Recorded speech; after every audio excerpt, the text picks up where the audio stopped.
ആലുവയിൽ നിയന്ത്രണം വിട്ട കാർ പാലത്തിന്റെ ഭിത്തി തകർത്ത് താഴേക്ക് പതിച്ചു. 5 സ്ത്രീകൾക്ക് പരിക്ക്.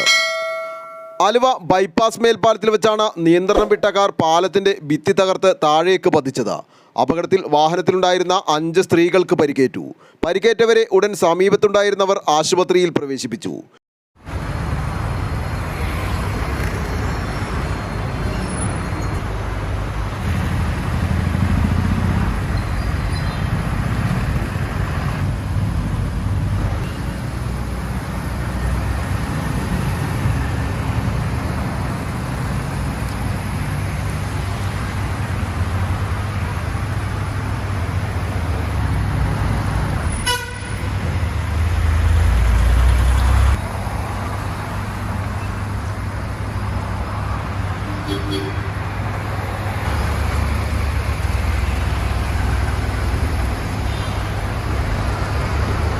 ഉച്ചയ്ക്ക് 1 മണിയോടുകൂടിയാണ് അപകടം നടന്നത്.